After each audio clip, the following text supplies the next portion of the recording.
Have you ever set a goal and found it really difficult to follow through? Have you ever set a goal and found that you have actually found the same goal difficult to achieve year after year and became frustrated with yourself because you still haven't met that goal?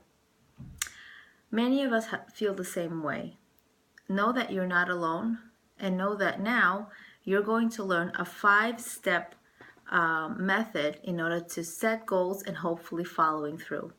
Why do I say hopefully following through? Because actually achieving the goal depends on each and every person, on their dedication and motivation. Step one. Step one is set your long-term goal. Ask yourself, what kind of life do I want to live? What kind of person do I want to be? What does my life look like 10 years from now? Consider your personal life and interests, your amazing dreams, and your professional aims. Consider your family life, consider your social life. And again, do not forget your hopes and dreams, even if they seem a little bit too far-fetched. Don't ignore your dreams because they will help you get in touch of what you really want. Step 2. Set up a series of sub-goals. In other words, if I want to be a very giving person, perhaps one of my goals should be one of my goals should be to smile whenever I do give of myself, whenever I am kind and giving, in order for me to be more of a giving person.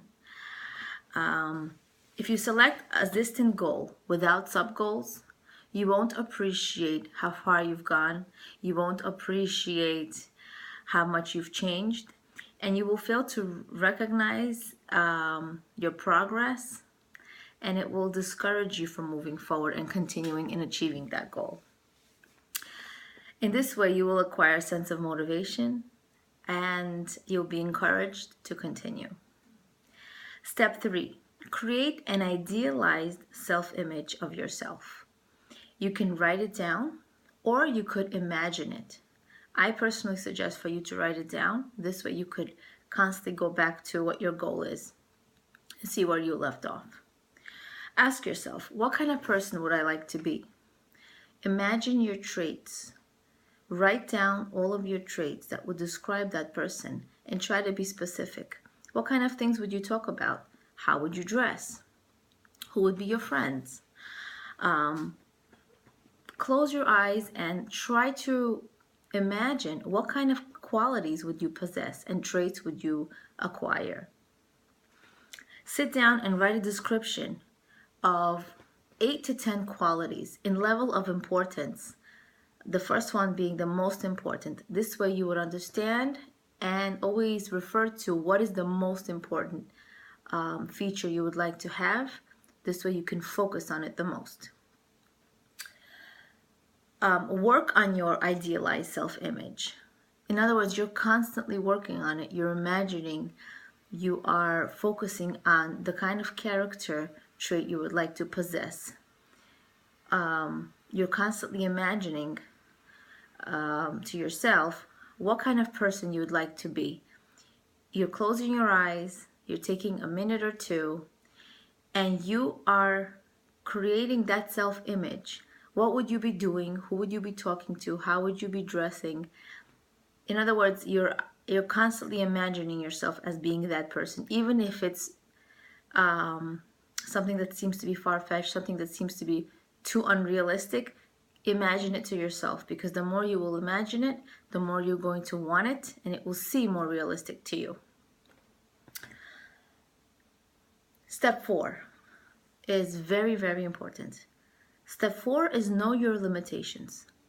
Sometimes our goals are so big and so unrealistic. Knowing your limitations shows us not to set goals that are impossible to achieve. Have in mind your talent. Have in mind your age and your interests. In other words, if someone wants to become a famous artist and they don't have a talent for art at all, the awareness of their talents will help them achieve their goals. Realize you cannot reach your goals at the same time. This will reduce your frustration in achieving this goal. And accept the limitations, of course, of goals in terms of age, in terms of your talent. These two factors will reduce your frustration of actualizing these goals. And by you understanding your limitations, you will become aware of your progress in the goals. And if you fail to achieve this goal, obviously everybody will have ups and downs. You will try to get back on track very easily, knowing, you know what, maybe it's because of my age, maybe it's because of my talents, and it'll help you understand maybe you'll have to take your time in achieving this goal. Each goal will take a different amount of time to achieve. Again, it depends on a person's motivation and dedication in achieving the goal. And the last step, step 5, as you redefine yourself through action and living, your long-term goal may change. With or without you realizing it, your long-term goal may change. Maybe your interests have changed.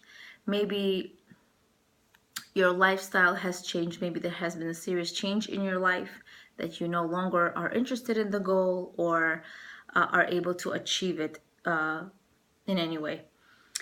So the most important thing to remember in setting these goals is to always feel you are striving and to achieve a goal in order to feel your movement in life, that you're constantly achieving, even in a very small way. We have to remember that Judaism teaches us and always focus on your efforts, not on your end results. Remember, not product, but progress. Progress over product is so important. Every step of the way creates a different you.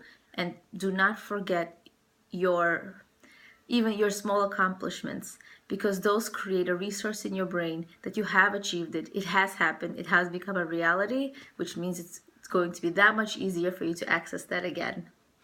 May we all be successful in achieving our goals and following through. Leah Abramov, Being and Becoming. Have a wonderful day.